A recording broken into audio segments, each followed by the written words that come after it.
অনেকেই প্রশ্ন করে, স্যার সঠিক খাদ্য কি বা সুষম খাদ্য কি?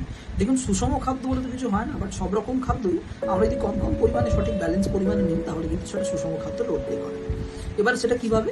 আমি ধরুন ছোট্ট করে ফুল মিল নিয়ে আলোচনা করি। একটা ফুল মিল কি হওয়া দরকার? ধরুন একটা ফুল মিল আপনি 300 গ্রামের খাবার খাচ্ছেন, সেটাকে has to be divided into 2 part, 150-150। এবার প্রথম 150 যেটা থাকা দরকার সেটা হচ্ছে স্যালাড, খিরা মানে শসা, পেঁয়াজ, গাজর, বিট এগুলো থাকা দরকার। আর তারপরে 150 গ্রাম হচ্ছে আমাদের কার্বোহাইড্রেট, প্রোটিন, ফ্যাট, সাথে কিছু ভিটামিনস, এগুলো থাকা দরকার। তো ম্যাক্রোনিউট্রিয়েন্টস বা যেটা সবথেকে বেশি দরকার, কার্বোহাইড্রেট, প্রোটিন এবং ফ্যাট, এর একটা কম্বিনেশন দরকার।